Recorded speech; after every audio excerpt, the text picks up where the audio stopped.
saya telah membentuk sebuah tim independen, yaitu Tim Independen Verifikasi Fakta dan Proses Hukum Saudara Chandra Hamzah dan Saudara Bibit Samad Rianto.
Kita tahu Undang-Undang KPK telah berusia 17 tahun.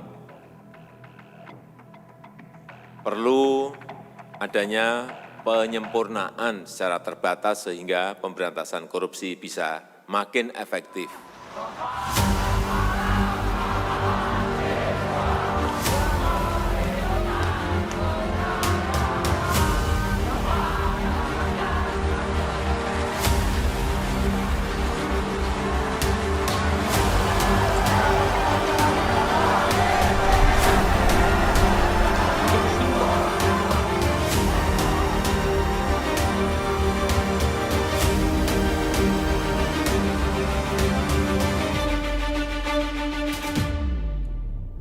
Dan bukan kabar baru lagi bahwa di internal KPK ada yang namanya polisi Taliban. Pimpinan Ketua Komisi Pemberantasan Korupsi masa bakti 2019-2023 sebagai ketua yang pertama adalah Saudara Firly Bahuri Dr. Andes MSI. Bisa disepakati?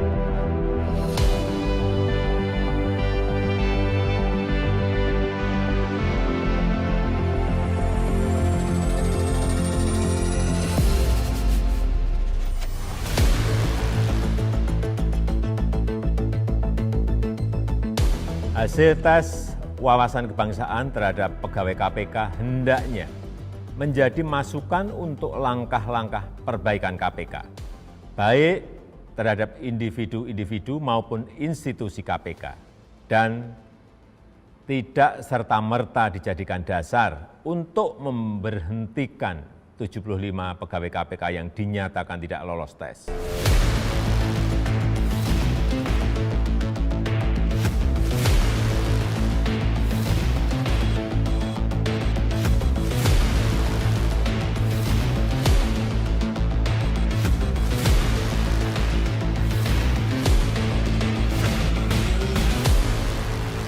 Kita juga melihat secara nyata ya bahwa Saya Nanang Farisam, mantan pegawai KPK. Saya udah 15 tahun di KPK dan baru berhenti Desember 2020 kemarin. Pertama saya udah merasa finish saja dan saya kira saya udah tidak bisa mengharapkan apa-apa lagi bekerja di KPK. Jadi saya kira setelah saya keluar saya juga ingin berkontribusi buat negara ini dan saya mengenal 75 orang kawan-kawan itu yang dinyatakan tidak lulus tes wawasan kebangsaan itu. Karena saya adalah mantan ketua wadah pegawai di KPK. Integritas, nilai-nilai yang selama ini kita perjuangkan, yang selama ini diajarkan Gus Dur itu yang sebenarnya sedang kita tegakkan gitu.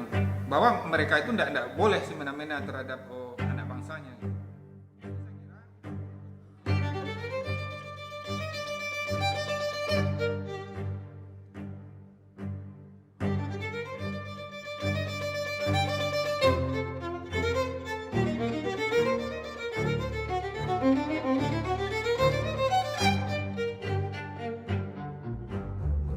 Saya mendatangi kawan-kawan saya dan tokoh-tokoh yang mungkin bisa memberikan kontribusi dengan menggalang solidaritas ya kepada kawan-kawan tersebut, dan bukan hanya kepada mereka tapi juga kepada KPK tentunya. Ya tentu ini bukan tentang Nanang, ini tentang masa depan anak-anak saya, tentang masa depan keluarga saya, dan tentu juga akan berdampak juga kepada keluarga-keluarga lain di luar keluarga saya gitu. Ketika anak-anak saya sudah tidak mengenal lagi kata-kata korupsi, sudah tidak tahu lagi apa itu perilaku korupsi. Ini saya sedang memperjuangkan nasib bangsa ini sebenarnya. Kalau bangsa ini sudah tidak korup, tentu masa depan itu akan terbentang luas di depan kita.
Orang-orang keadilan. Ya, Nanang. Nanang. Halo. Mas Nanang. Udah nyampe tadi suruh muter-muter sama Google Maps. Saya kan biasanya dari sana. Tadi dari Jagakarsa pakai Google Maps muter-muter. Tapi juga diajak.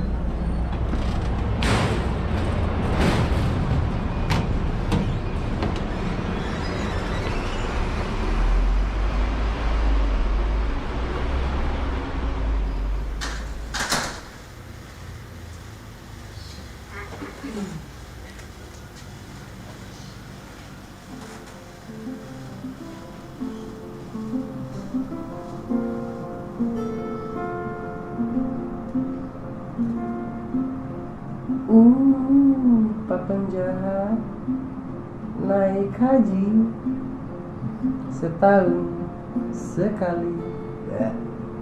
Bu penjahat cuci kaki 1 jam sekali. Suci maksimal.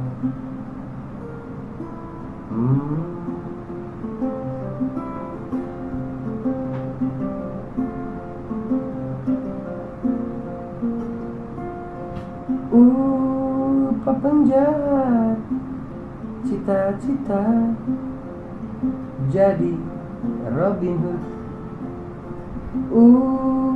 Bu penjahat angan-angan mati di pantai,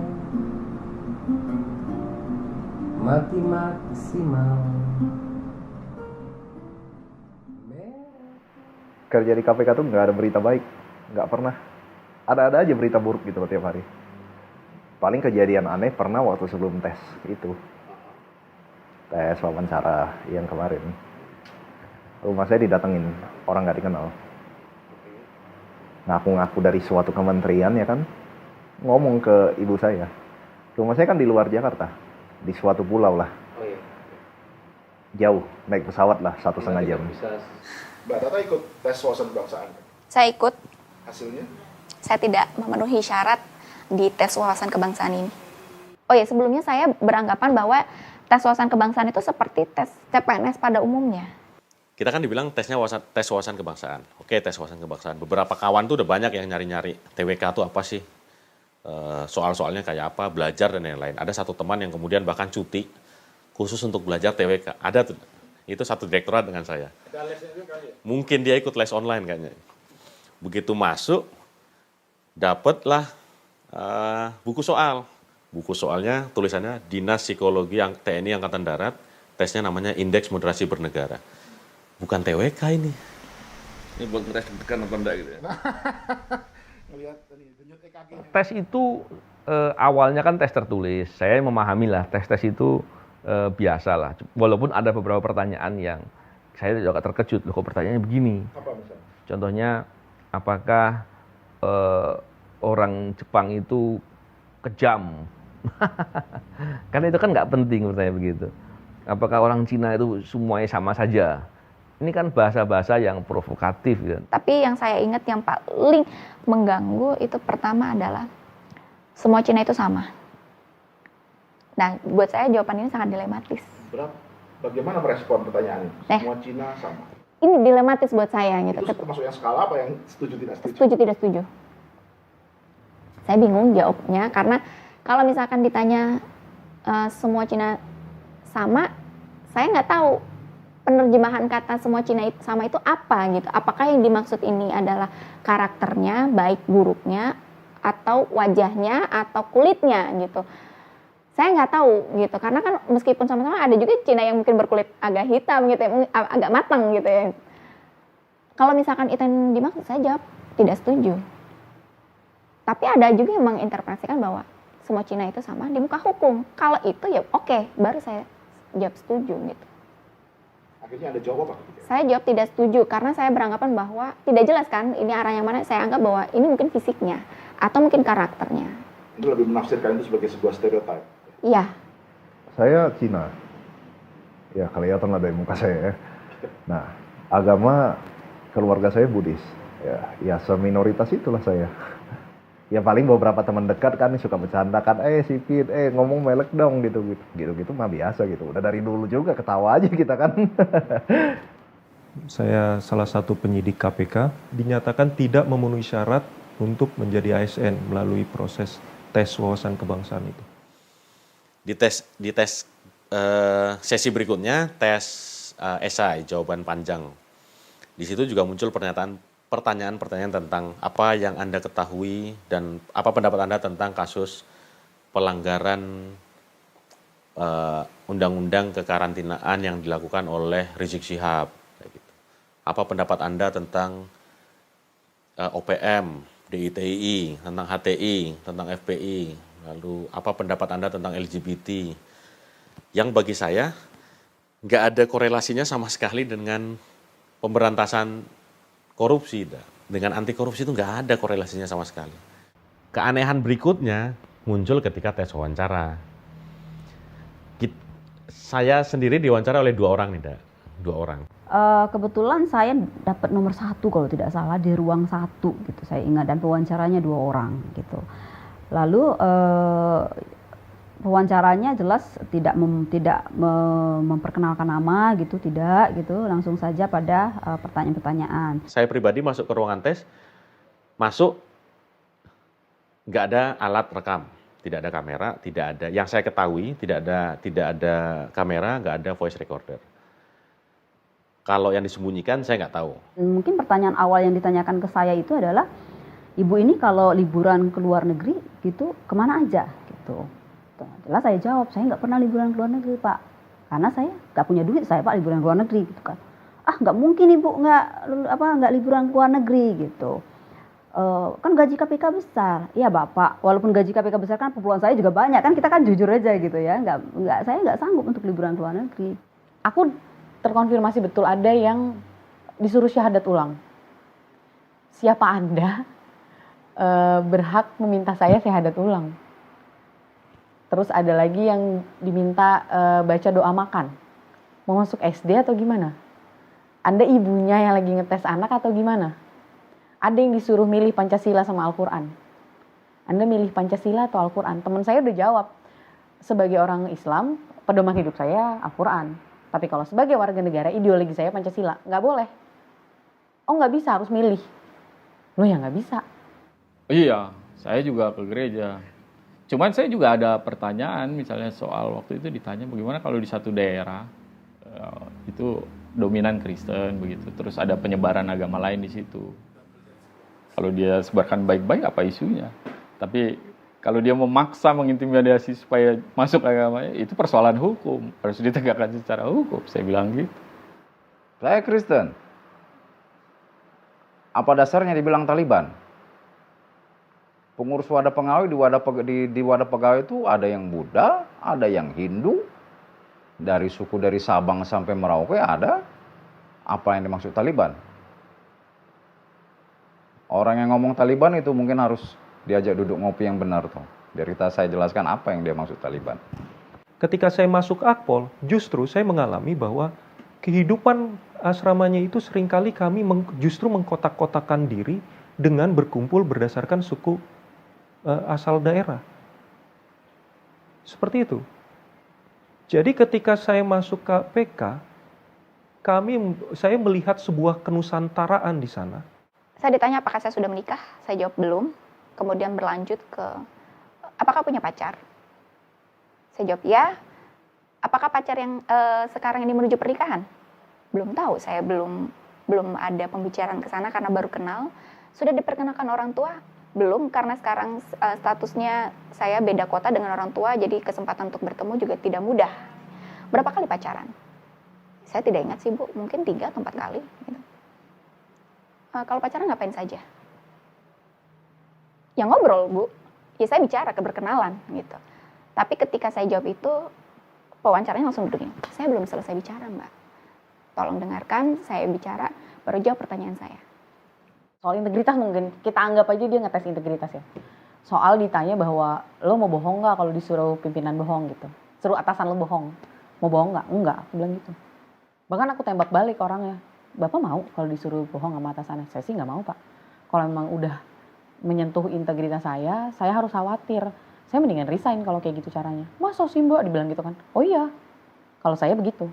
Jadi kadang-kadang aku suka nggak terima juga sih kalau dibilang pegawainya si A, pegawainya si B. Kami pegawai KPK, bukan pegawainya pimpinan. Kami bekerja digajinya sama rakyat. Itu terpampang jelas di slip gaji kami bahwa gaji ini berasal dari uang rakyat. Maka kami bekerjanya untuk rakyat. Kemudian saya ditanya bagaimana pandangan saya apabila ada keturunan ex-Tapol yang menduduki jabatan strategis, jabatan publik yang strategis. Saya jawab, selama berkomitmen terhadap Undang-Undang Dasar 1945, Pancasila, NKRI, dan pemerintah, saya pikir tidak ada yang masalah. Ex-koruptor tidak? Tidak. Lucunya begitu, ex-koruptor tidak dijadikan bahan soal baik di wawancara maupun di tertulis yang saya harus ngisi setuju tidak setuju. Terus dia nanya lagi tentang bagaimana pendapat Ibu soal jilbab panjang berjadar gitu-gitu kan. Kemudian nanya kalau transfusi darah beda agama itu seperti apa Bu? Saya yakin. Seandainya saya jawab dengan berpura-pura semua. Pura-pura nggak usah peduli integritas, ngikuti aja deh arahnya. Oh ya saya taat kepada atasan mau nyuruh apa aja saya ikut. Seandainya saya jawab begitu semua, saya yakin saya tetap nggak lulus. Karena saya yakin kok tes wawasan kebangsaan ini hanya alat untuk menyingkirkan. Target mereka kan mau menyingkirkan. Pertanyaan soal Misalnya soal apa tuh, HTI, kemudian soal FPI, kemudian soal keagamaan. Yang ditanyakan bagaimana pendapat kita soal itu gitu. Ya sebenarnya kita kan sampaikan aja secara netral aja, ya kita nggak setuju lah dengan pandangan-pandangan itu kan. Ya tapi toh nyatanya nggak lulus juga. Jadi nggak tahu juga apa yang diukur dari itu kan. Ada pertanyaan-pertanyaan berkaitan dengan itu, dan saya sendiri sebenarnya ngelihat di KPK sih nggak apa radikalisme gitu kan ya. Saya sih belum pernah ngelihat teman saya ada yang bawa bom gitu ya ke satu tempat gitu, atau bawa granat, atau ngelempar kantor polisi dengan tindakan kekerasan misalnya. Nggak ada tuh. Ini kan orang-orang cuman kerja memberantas korupsi. Buat Indonesia apa isunya dengan radikalisme gitu. Saya lihat tes itu sebagai screening ideologi. Saya itu dipersuasi untuk kompromi itu udah lama. Terus kemudian saya diserang juga, saya nggak mau. Cara satu-satunya jalan untuk jatuhkan kan adalah dengan cara di framing. Dibuatlah seolah-olah radikal, seolah-olah Taliban, seolah-olah apa tadi, ikut aliran-aliran tertentu. Ini kan kebohongan ya. Kalau terus kemudian saya yang berjenggot itu adalah nggak boleh, itu kan suatu hal yang keterlaluan. Masa iya orang punya kepentingan sendiri untuk hal yang diyakini itu adalah dalam agamanya itu kebaikan, masa dibilang itu sebagai masalah? Padahal yang berjenggot juga Karl Marx atau Bakunin ya. Ah, benar. Sepertinya mereka itu berusaha menggiring saya bahwa saya itu masuk kelompok tertentu gitu loh. Apa arahnya? Arahnya gitu ya. Yang di luar disebut Taliban itu. Kelihatannya begitu. Kenapa? Karena mungkin itu masuk ke dalam ciri-ciri fisik saya gitu ya. Pertama jenggotan gitu ya, celana cingkrang. Selama ini kan di media begitu. Oh di KPK ini diatur sama yang jenggotan dan celana cingkrang. Nah, kemudian saya bilang gitu, oh. Hidab juga sudah mulai. Nah, itu dia kan, mulai hitam gitu kan. Apa itu pilihan apa ya? Pilihan pribadi gitu ya. Pilihan pribadi, dan itu tidak ada kaitannya dengan kinerja gitu ya. Istilah Taliban itu sendiri jadinya di beberapa kami, terutama karena saya seorang Kristiani, saya membawanya itu jadi sebuah lelucon aja. Saya membawa lucon, oke, kalau memang kami dianggap ada istilahnya polisi Taliban dan polisi India, dan yang agak keras-keras atau kayak gimana itu yang Taliban. Oh, saya bukan Taliban, saya Saliban. Akhirnya saya bawa bercanda saja hal seperti itu, karena memang tidak ada yang seperti itu. Kan tes wawasan kebangsaan ini digunakan sebagai salah satu syarat yang ditentukan oleh kebijakan pimpinan, dituangkan dalam peraturan komisi, bahwa untuk membuktikan kesetiaan pada Undang-Undang Dasar, Pancasila, NKRI, itu dibuktikan dengan assessment wawasan kebangsaan. Artinya kalau assessment nggak lulus, itu dibilang itu tidak berpancasila, tidak berundang-undang dasar, tidak ber-NKRI. Saya pikir itu monopoli makna, itu bahaya betul itu. Sebetulnya di awal itu udah tahu sih, sudah tahu bahwa terkait dengan TWK ini, KPK menggandeng karena isunya isu radikalisme kan. Kan kita mengetahui bahwa isu radikalisme di KPK itu mulai sejak seleksi pimpinan. Setelah revisi undang-undang, kemudian revisi pimpinan. Di situ muncullah salah satu calon dari wakil BNPT kalau nggak salah ya, bahwa ini untuk menangkal radikalisme di KPK gitu kan. Oh, ini inline kalau menurut saya sih. Ini kayaknya nyambung nih, ini alurnya nyambung. Dengan mendiskreditkan kawan-kawan kan dia jadinya gampang gitu. Oh ya, ini buktinya ada Taliban gitu. Apalagi kemarin kita habis Pilpres, habis pilkada DKI, itu kan isu SARA kental banget gitu.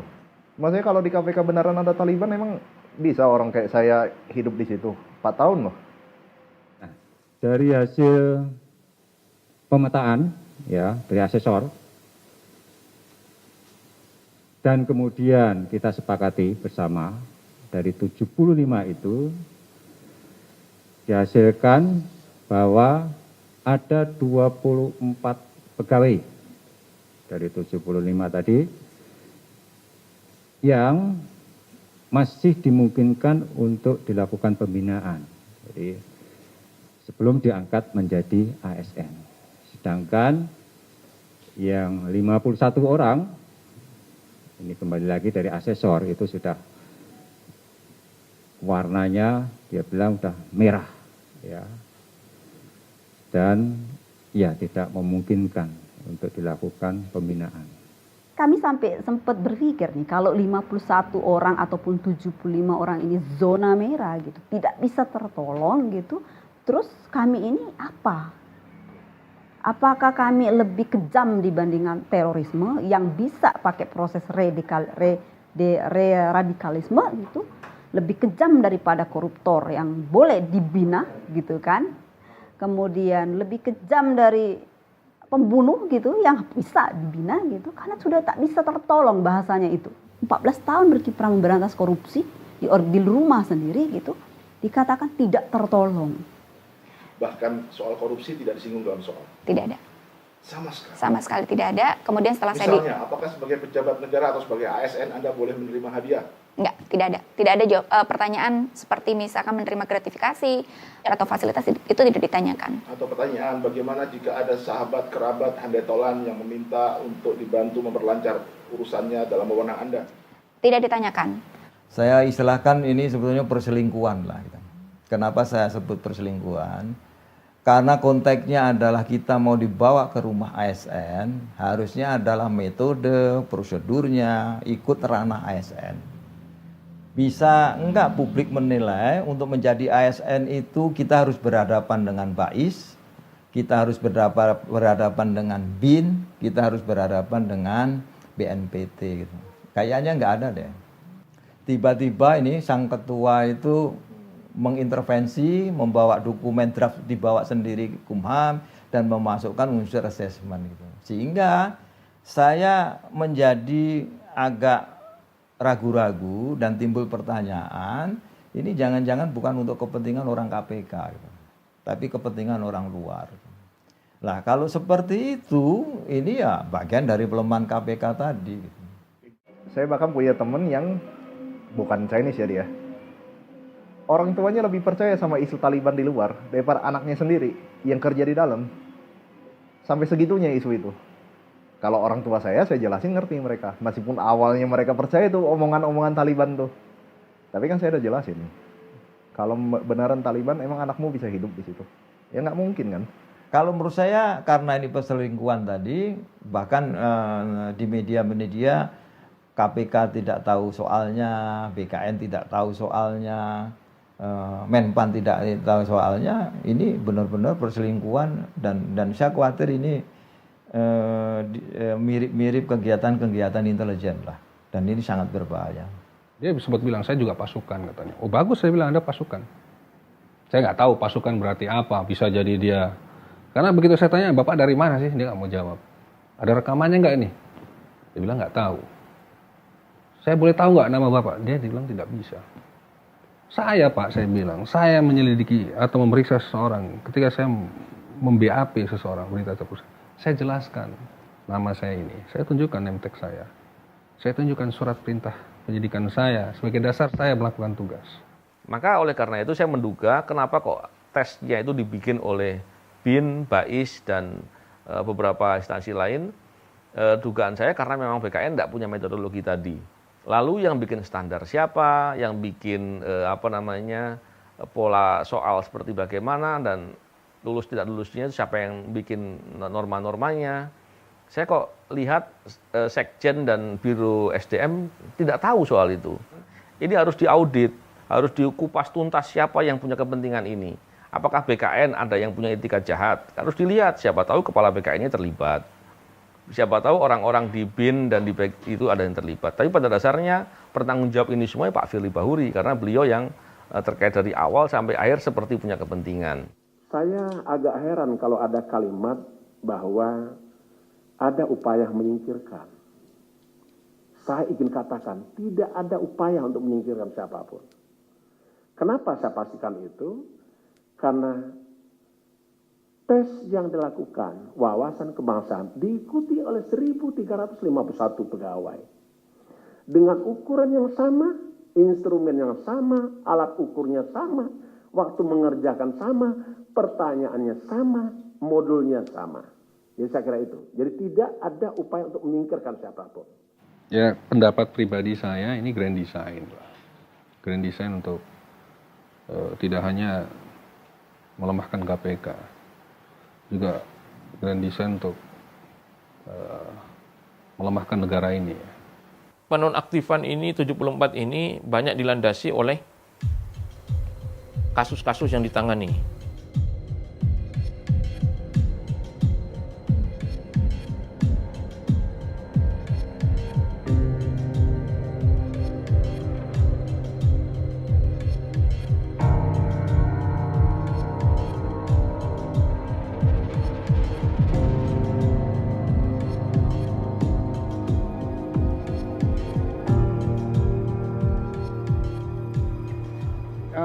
Kalau bisa turun di bawah bisa nggak?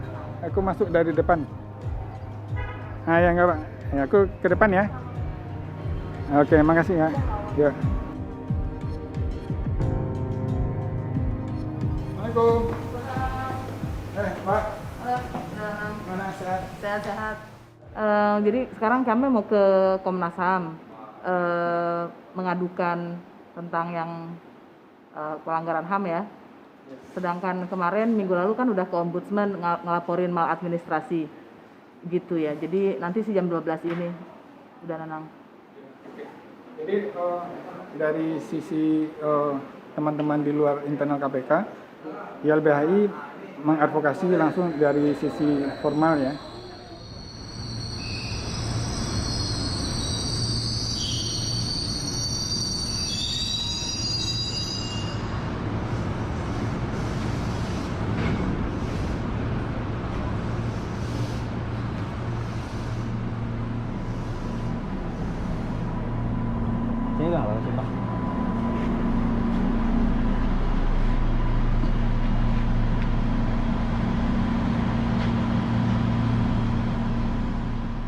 Nama panjang saya Harun Al-Rasyid. Jabatan di KPK sebagai penyelidik utama. Dan saya sekaligus juga sebagai Kasatgas ya.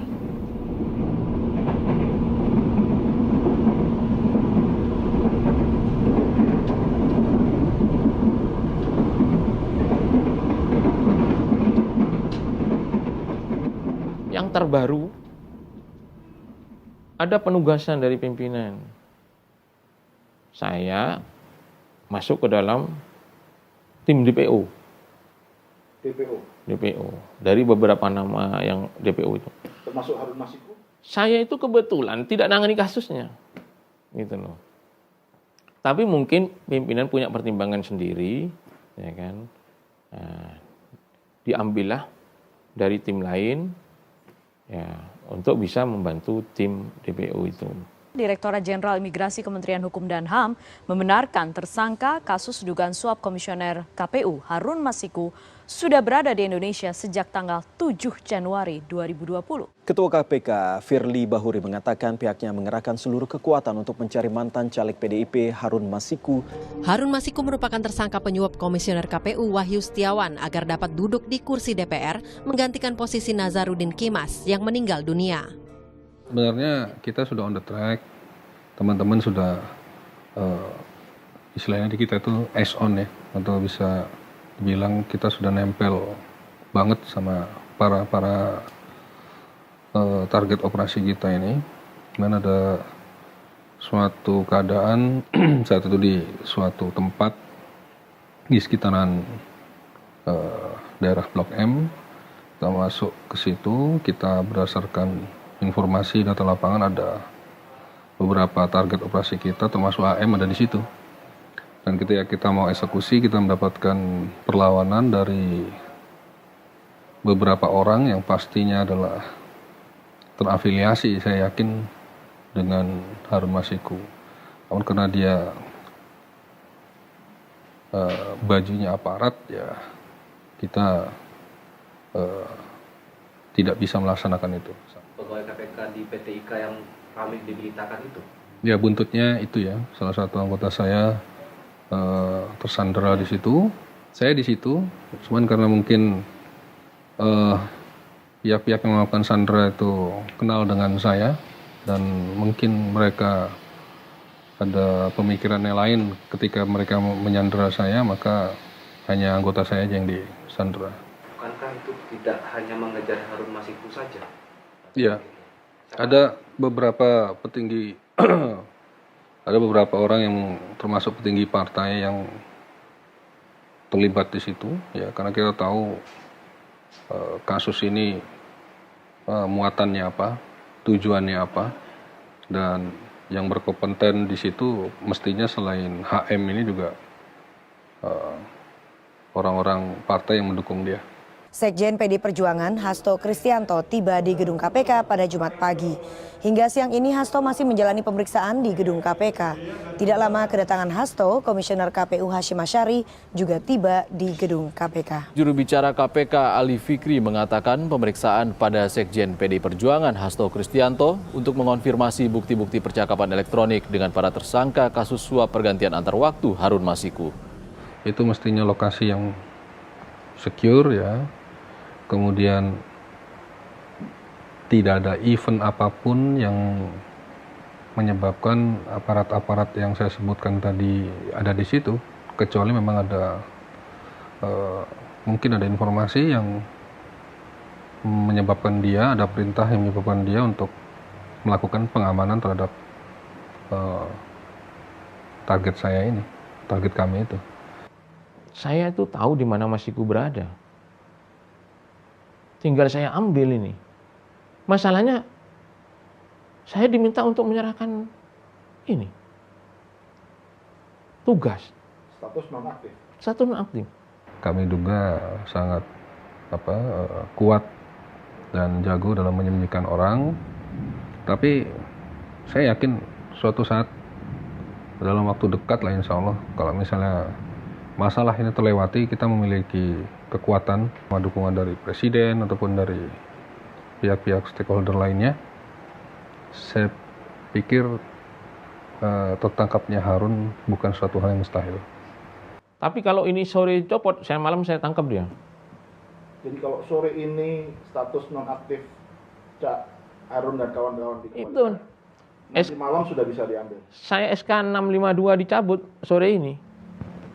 Malam bungkus. Saya bungkus. Insya Allah ke depan kita kalau misalnya masih diberikan kepercayaan, kita akan coba bongkar semuanya. Kalau misalnya lewat masa-masa ini. Setelah 9 jam diperiksa di kantor Komisi Pemberantasan Korupsi, Menteri Kelautan dan Perikanan Edi Prabowo ditetapkan sebagai tersangka dugaan menerima hadiah dari izin ekspor benur atau bibit lobster.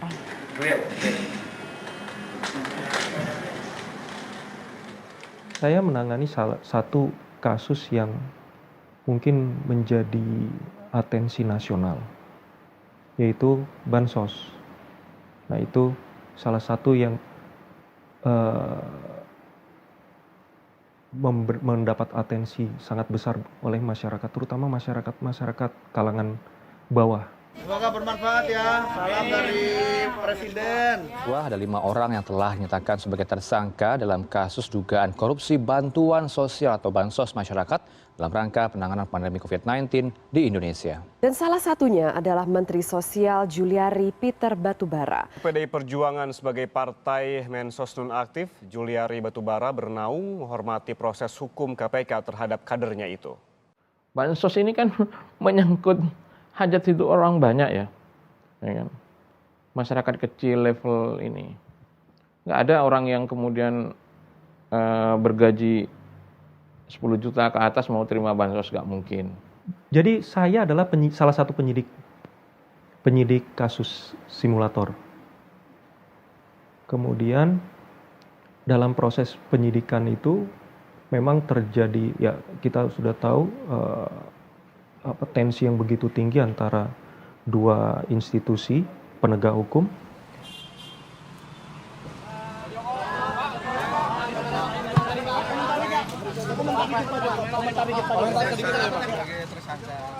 Komisi Pemberantasan Korupsi menetapkan Irjen Polisi Joko Susilo, mantan Kepala Korps Lalu Lintas Kepolisian RI, sebagai tersangka dalam kasus dugaan tindak pidana korupsi pencucian uang. Sebelumnya, mantan Kepala Korps Lalu Lintas Kepolisian RI ini juga telah ditetapkan sebagai tersangka dalam kasus tindak pidana korupsi terkait proyek simulator SIM di Korlantas Polri. Pak Joko, terkait DP 15 miliar itu gimana Pak Joko? Uang itu adalah seharusnya untuk digunakan bagi masyarakat. Masyarakat yang mau membuat SIM kan tentunya seperti itu. Ya, perkara simulator yang mentersangkakan atau melibatkan Kepala Korps Lalu Lintas Polri. Nggak takut? Nggak kan sipil? Kenapa mesti takut? Kan saya diperintahkan oleh pimpinan. Begitu dia memerintahkan saya, berarti dia harus menggaransi saya dong. Kenapa mesti takut? Saya ikut dalam kegiatan penggeledahan di Korlantas waktu itu. Ya, karena saya bagian salah satu penyidiknya. Jadi itu suatu proses yang saya rasakan begitu panjang, malam begitu panjang, begitu lama di sana. Kami sadari bahwa ketika melakukan kegiatan itu pasti akan ada konflik. Tapi kami nggak menyangka bahwa itu akan sedemikian perlawanannya akan sedemikian besar gitu ya. Ini kami tidak menyerang institusi, kami tidak mengejar institusi, kami mengejar orang yang merugikan negara dan institusi Polri sendiri.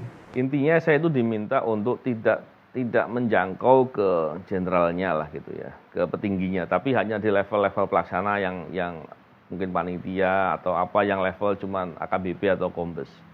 Saya pikir kalau begitu tentu siapapun sama aja saya mendolimi seseorang ya. Kemudian permintaan itu disampaikan, kalau saya tidak mau maka untuk biar lebih aman saya ditarik saja. Jadi ketika saya ditarik kembali tentu itu menjadi urusannya menjadi selesai gitu ya. Jadi saya nggak perlu harus berbohong, tidak harus tidak perlu harus tidak berintegritas gitu. Tapi saya katakan itu kan akal-akalan saja. Jadi saya nggak mau dan akhirnya saya membulatkan tekad untuk pensiun dari Polri. Di akhir tahun, kalau tidak salah di akhir tahun 2012, nah ada kebijakan dari Mabes Polri untuk menarik semua penyidik Polri di KPK. Nah kebetulan waktu itu saya satu angkatan yang masuk ke KPK ada 14 orang. Angkatan-angkatan sebelumnya sudah ditarik. Nah, kami 14 orang juga ternyata sama ditarik.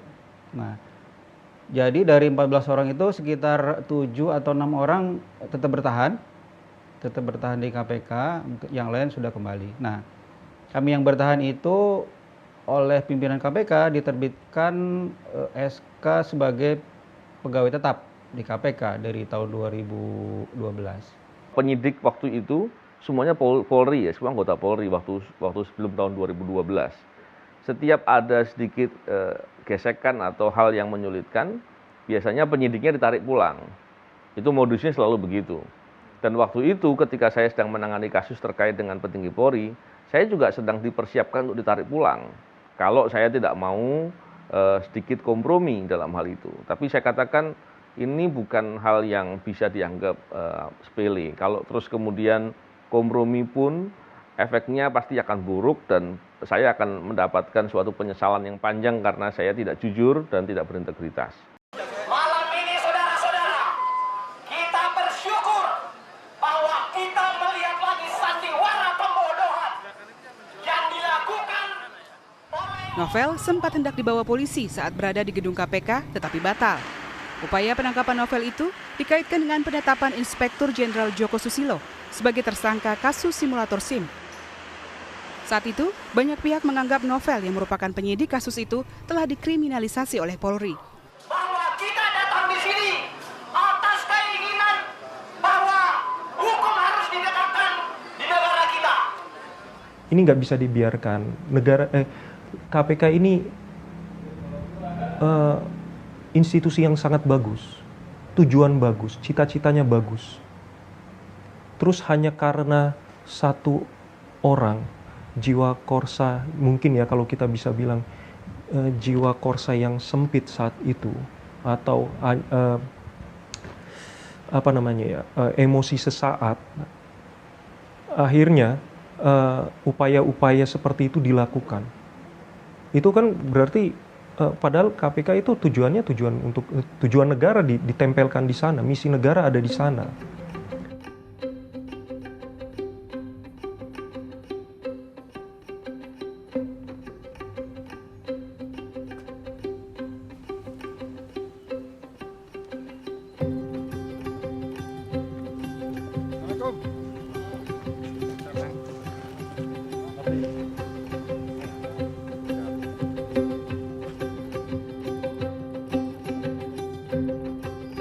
Memang ada teorinya KPK, lembaga independen seperti KPK itu bakal diserang terus berulang-ulang.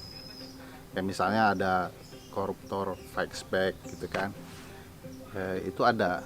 Dan kalau dilihat sih mungkin abang pengalaman lah ya sejarahnya kenapa KPK berulang-ulang diserang gitu. Ya iya kan, kita udah membuktikan kan, kalau dari perspektif umum aja nih ada cicak buaya berjilid-jilid.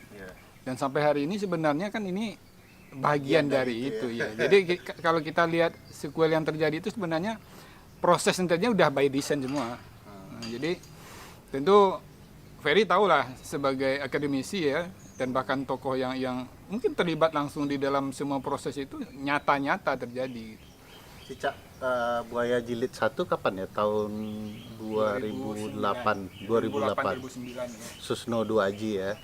Iya itu yang mulai kan. Tapi sebelum itu sudah ada serangan kecil-kecil ya. Tapi yang agak masif itu jilid 1 itu ya, cicak buaya jilid 1. Karena ucapan Susno, buaya kok dilawan cicak ya. Itu balik. Yang cicak melawan buaya. Nah, itu yang membuat teman-teman ya. Bahkan waktu, kalau Ferry ingat waktu di sidang MK itu Anggoro kan sempat diputarin tuh suaranya, videonya tak pateni gitu. Dan itu kemudian sempat viral ya, jadi ringtone ya. Pengadilan Negeri Jakarta Selatan menggelar sidang suap di lingkungan Polda Jawa Barat dengan terdakwa mantan Kabareskrim Komjen Polisi Susno Duaji dengan agenda mendengarkan saksi dari pihak Susno. Beberapa saat setelah dibuka, majelis hakim menskor sidang dan melanjutkannya di rumah menantu Susno Duaji di kawasan Jalan Abu Serin, Cilandak, Jakarta Selatan. Cicak di dinding, diam-diam merayap. Datang seekor cicak, hap, lalu ditangkap. Kalau dilihat petanya kan begini bang, para musuh KPK itu atau para koruptor dengan antek-anteknya itu kan menyerang pimpinan dulu ya. Ada Bibit Samaryanto ya, Chandra Hamzah, ada Mas BW yang sempat ditangkap seperti pelaku teroris itu ya. Ada anaknya loh ditangkap di depan sekolah. Iya, sampai ditutup mulutnya ya. Saya lakban gitu kan. Lalu setelah pimpinan penyidiknya ya, ada yang diancam senjata, ada yang ditabrak, ada yang disiram kayak Mas Novel Baswedan, sebagai sebuah peristiwa yang sangat sadis ya. Lalu setelah penyidiknya ada status sekarang. Ya itu Pak Laode dan Pak Agus kan sempat rumahnya dilempar bom molotov itu. Dan alhamdulillahnya kan tidak sempat meledak ya. Tapi bagi saya itu kan teror yang nyata itu. Yang saya kira tidak bisa lepas dari semua peristiwa sebelumnya gitu. Nah tentu Ferry bisa melihat itu dari luar kacamata internal KPK gitu. Dengan menetapkan tersangka Komjen BG sebagai tersangka dalam kasus dugaan tindak pidana korupsi penerimaan hadiah atau janji. Pada saat tersangka menduduki jabatan sebagai Kepala Biro Pembinaan Karir Deputi Sumber Daya Manusia Mabes Polri periode 2003-2006 dan jabatan lainnya di Kepolisian Negara Republik Indonesia. Awalnya kan itu yang menjadi cicak buaya jilid 3 kan itu. penetapan tersangka Budi Gunawan. Pada waktu penanganan perkara rekening gendut, itu memang KPK kan berada dalam titik, bisa dikatakan titik hampir terendahnya ya, karena pada waktu itu kan konflik Cicak Buaya Jilid 3. Jadi saya lulus Akpol itu tahun 99. Jadi saya lama di wilayah sebetulnya. Saya pernah jadi Kapolsek, kemudian pernah jadi Kasat Reskrim.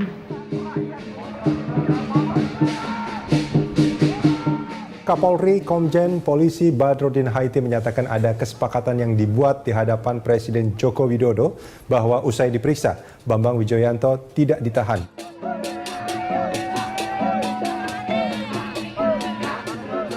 Kita flashback ke 2015. Ketika KPK menangani rekening gendut, itu kan sebetulnya bukan hanya masalah di pra-peradilan. Oke lah kalau cuma di pra-peradilan gitu ya. Tetapi kan dampaknya luar biasa sampai ada penangkapan, pemborgolan gitu ya. Kalau ya mungkin kalau presiden tidak turun tangan, ya mungkin mereka akan lanjut ke persidangan gitu ya. Rekening gendut saya ikut di penyelidikan tapi saya nggak ikut di penyidikan. Dan memang akhirnya kita harus nerimo bahwa perkara ini dilimpahkan ke Polri seperti itu. Karena kuatnya tekanan dari banyak pihak. Ini perkara belum selesai. Ini perkara kalau di Tipikor itu kan apa? Di Tipikor itu tidak ada, kalau tidak salah ya, nanti mungkin bisa dikoreksi. Di Tipikor itu tidak ada masa daluarsa. Gitu ya, tidak ada masa daluarsa sebagaimana di KUHP. Makanya dan SP3 itu bisa dicabut lagi gitu lah. Nah, saya melihat ini ada kekhawatiran pihak-pihak tertentu bahwa ini jangan-jangan nih perkara gue dinaikin lagi gitu ya. Gimana caranya supaya perkaranya nggak dinaikin lagi? Ya udah, yang nangani perkara disingkirin. Di TWK muncullah lembaga-lembaga yang dilibatkan dalam proses seleksi melalui TWK, di mana di situ ada BNPT, ada BIN, ada ini keterlibatan BIN juga agak menarik nih sebetulnya. Kemudian ada BAIS, kemudian ada Dipsi TNI AD gitu ya. Pelibatan BIN saat ini ya, di mana kepalanya kita sudah tahu siapa gitu ya. Kepalanya kita tahu siapa, dan itu sebetulnya kalau dari sisi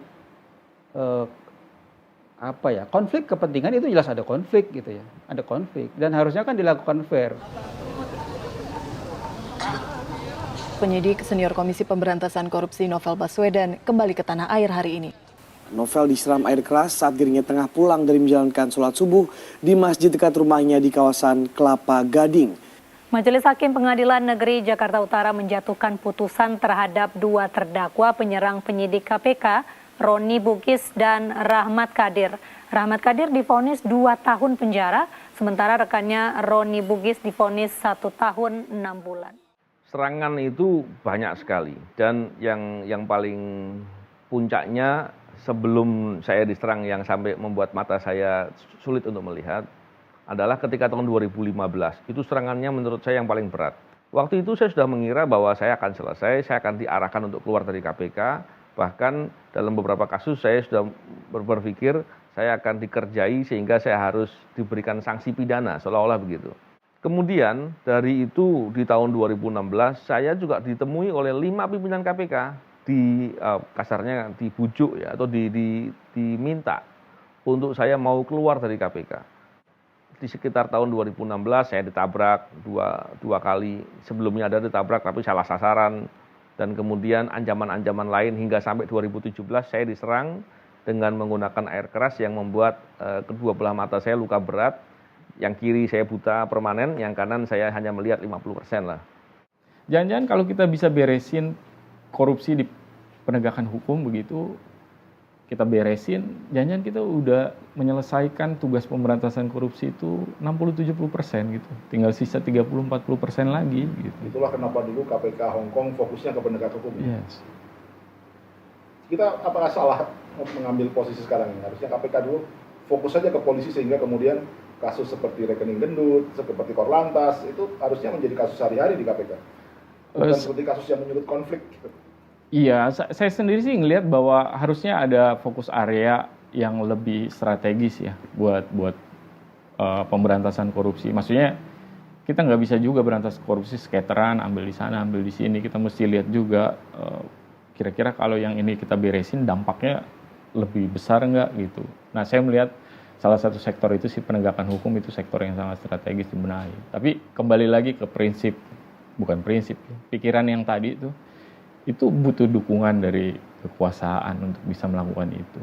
Nggak bisa cuma KPK sendiri tiba-tiba datang. Nah. Sudah bisa kan? Atau gua keluar dulu ya? Ya boleh, keluar boleh. Om Yudi, kami ingin melaporkan kepada Komnas HAM terkait dengan kejadian yang dialami oleh kami 75 orang ini. Sehingga nanti kami berharap Komnas HAM bisa melakukan investigasi untuk membongkar semua hal-hal yang tidak benar dalam proses tes wawasan kebangsaan ini.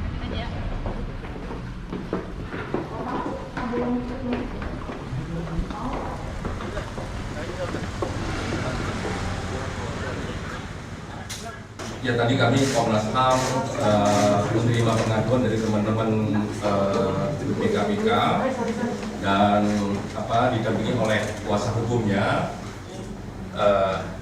Kami akan membentuk sebuah tim di bawah pemantauan dan penyelidikan.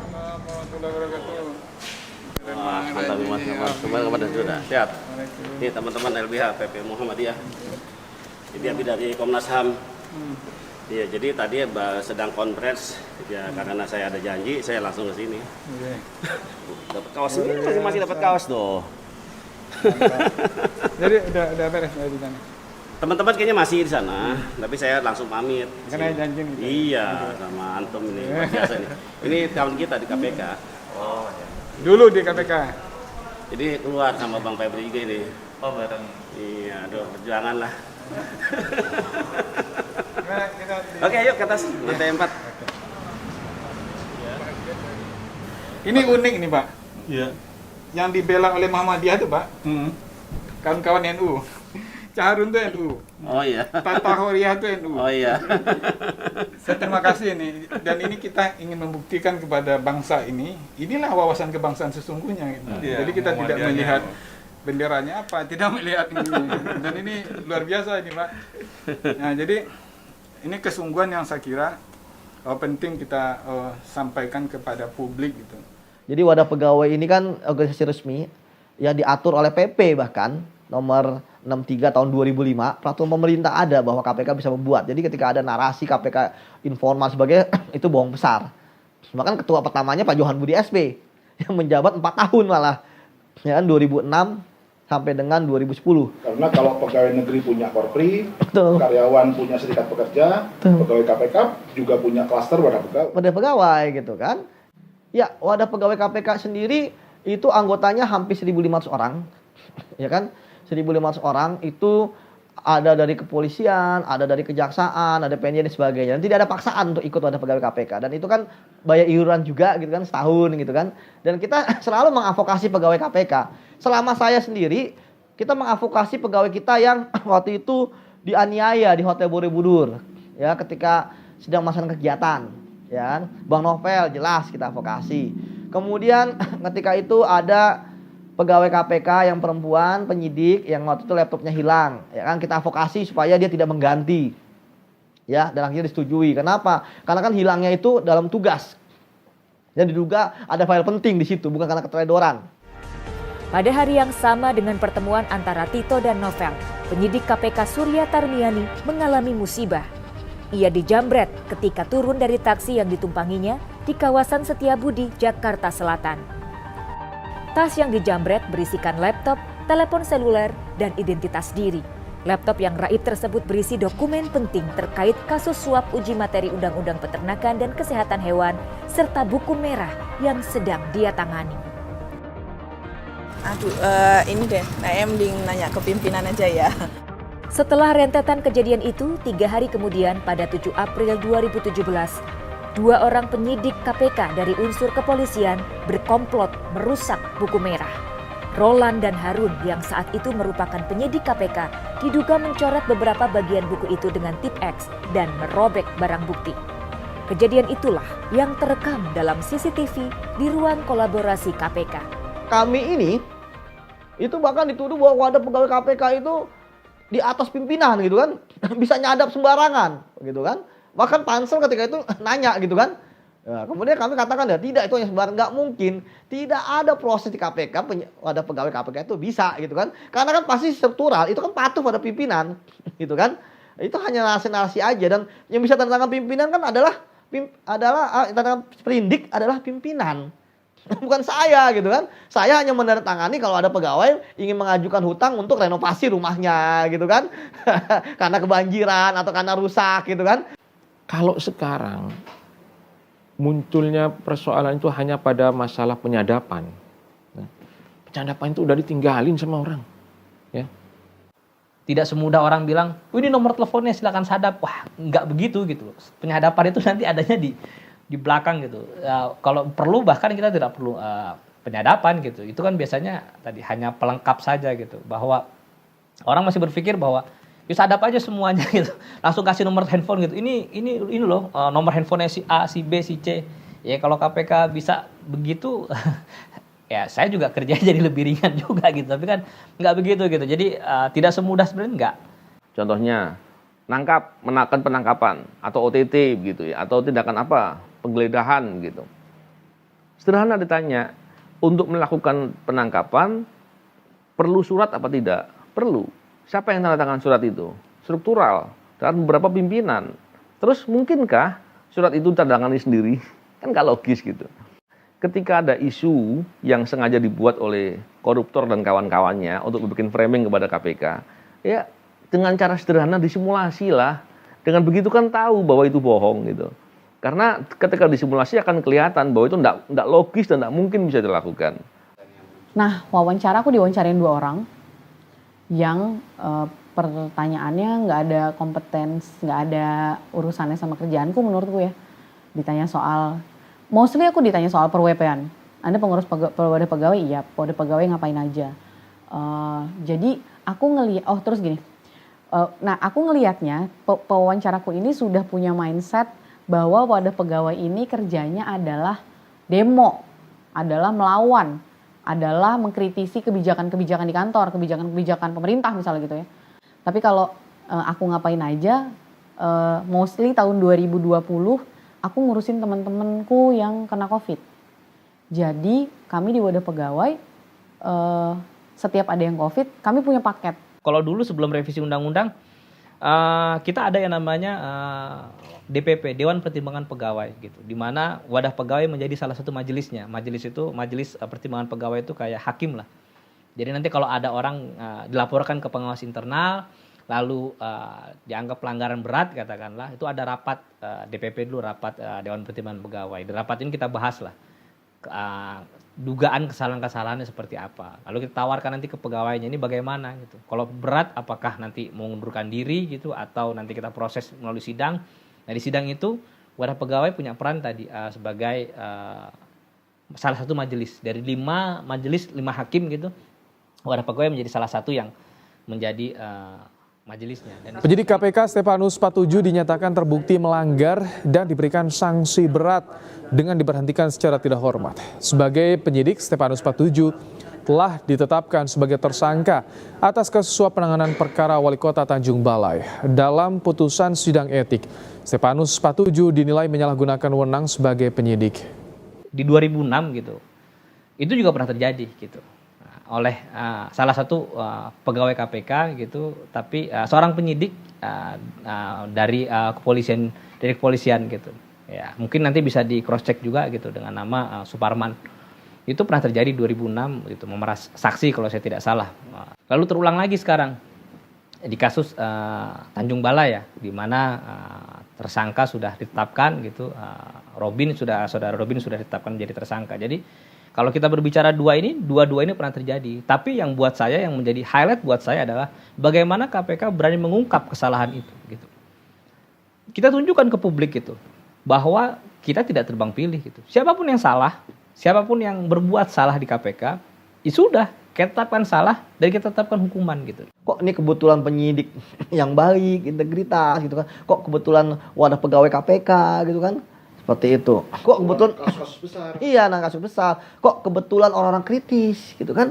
Ada klaster wadah pegawai itu hampir semuanya kena itu.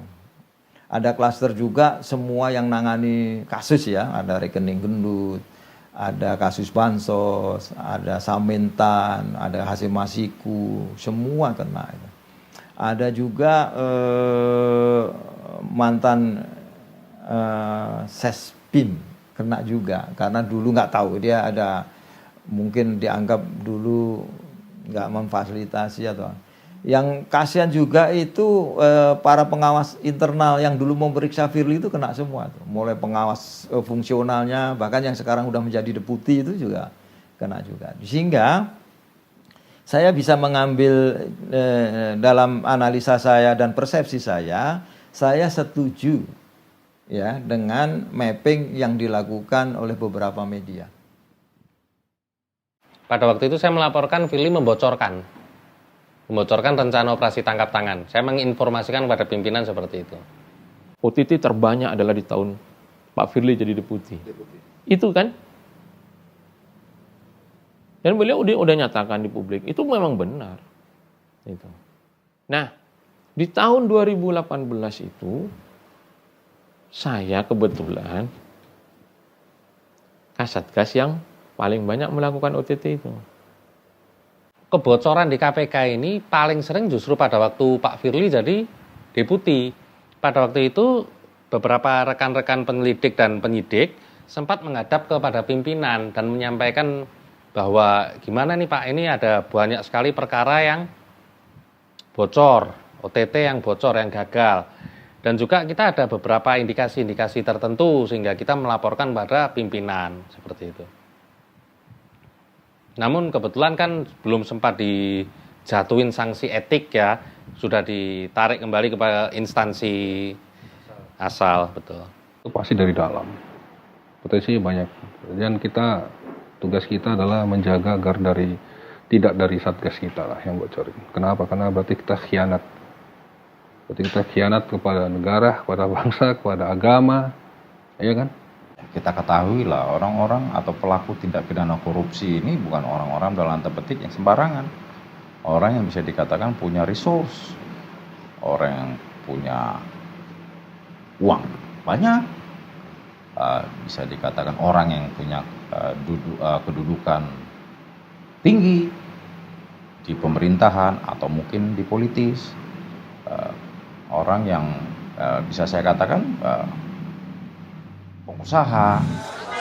KPK terus menyelidiki kasus suap reklamasi Jakarta dengan tersangka anggota DPRD DKI M. Sanusi dan Presiden Direktur Agung Podomoro Land Arisman Wijaya. Bos Agung Sedayu Group Sugianto Kusuma atau Aguan kembali datang ke gedung KPK sebagai salah satu saksi terkait kasus suap reklamasi. Ini adalah pemeriksaan kedua kalinya terhadap Aguan sebagai saksi terkait kasus dugaan. Untuk kasus yang reklamasi ini terus terang menarik perhatian beberapa rekan. Jadi banyak rekan-rekan yang sebelumnya saya tidak pernah komunikasi, tiba-tiba komunikasi. Nah ini nih saya sudah curiga. Reklamasi saya ikut, waktu itu sempat kita mau melakukan penangkapan, tim lapangan justru malah ditodong senjata, disekap, dan kemudian dilakukan tindakan yang tidak semestinya, dipersekusi lah ya. Bahkan seperti mau dipukuli, seperti jambret yang baru ketangkap gitulah. Petugas KPK, petugas negara ditodong senjata. Oleh aparat negara juga. Aparat negara. Dan aparat negara ini kemudian nggak ada tanggung jawabnya melakukan itu. Dan nggak diproses juga, nggak disalahkan. Tapi walaupun begitu, tim KPK yang sudah dikerjai begitu, kami tetap menegakkan, tapi nggak bisa nangkap yang level besarnya, yang level tengahnya yang bisa dapat. Jadi kalau dibilang ciut, pasti ciut. Pasti seketika saya sebagai penyidik saat itu berpikiran, waduh, kita yang melakukan tugas atas nama undang-undang, otomatis kita yang melakukan tugas untuk dan atas nama negara saja mendapat perlakuan seperti itu ya. Artinya kan, waduh, bagaimana ini sikap negara nih, bagaimana kita bisa melindungi kita kan, melindungi diri sendiri. Biasanya yang menyebabkan operasi tangkap tangan tidak bocor itu ya pasti kebocoran internal. kebocoran internal ini sebabnya apa? Sebabnya ada pegawai yang tidak berintegritas. Pegawai yang tidak berintegritas, dia mungkin menjual informasi atau dia mungkin ada motif-motif tertentu yang kita tidak tahu, dia membocorkan operasi tangkap tangan tersebut. Harapannya seperti apa ya, kita juga tidak pernah tahu.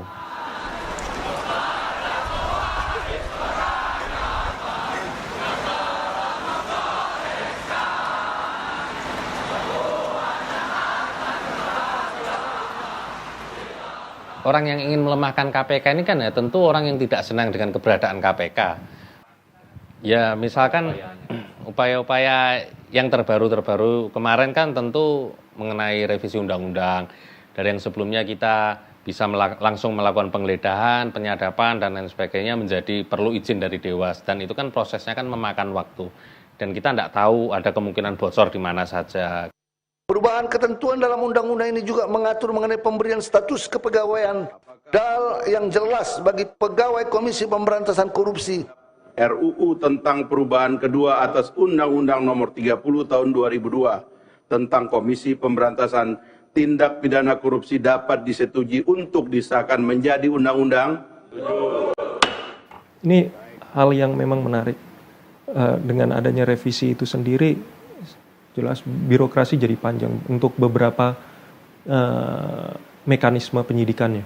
Misalnya kayak penyitaan, penggeledahan. Bahkan dengan penggeledahan kami tidak ada lagi ketika aparat penegak hukum lagi bisa menggunakan situasi keadaan mendesak gitu ya.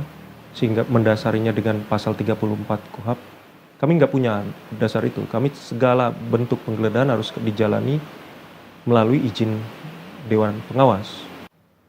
Sehingga salah kalau kemudian masalah itu hanya digantungkan masalah penyadapan, perlu izin Dewas segala macam. Itu bagi saya nggak terlalu problem. Nggak pakai penyadap pun saya bisa gitu loh. Dan ini yang banyak saya lakukan, ya kan. Banyak kasus yang tidak menggunakan ini, ya kan. Pihak pemberi maupun yang mau memberikan, pihak penerima maupun pemberi, itu tidak pernah menggunakan ini, ya kan, alat komunikasi. Nah, itu dengan hanya cari kertas ini, yang dibuang ke got, segala macam. Makanya dulu pada zaman Pak Saud Situmorang, dia pernah bilang, harusnya kalian tidak belajar ke FBI. Tapi FBI yang belajar ke kalian ke sini gitu. Itu perubahan undang-undang kita kan tahu lah. Perubahan undang-undang itu udah jelas itu. Kita biasa speednya gigi 5, gigi 4 ya. Sekarang gigi 2, gigi 1. Walaupun ada beberapa kemarin OTT yang muncul begitu undang-undang baru ini. Yaitu sisa-sisa ataupun ada rahmat Tuhan yang tertinggal di kita itu yang kita bisa tunjukkan ke masyarakat luas. Adalah Saudara Firly Bauri, Dr. Andes, MSI. Bisa disepakati? Dengan beranggotakan komisioner sebagai wakil ketua, yang pertama Saudara Nawawi Pomulangu SH. Bisa disepakati? Yang kedua sebagai wakil ketua, Saudari Lili Pintauli Siregar SHMH. Bisa disepakati?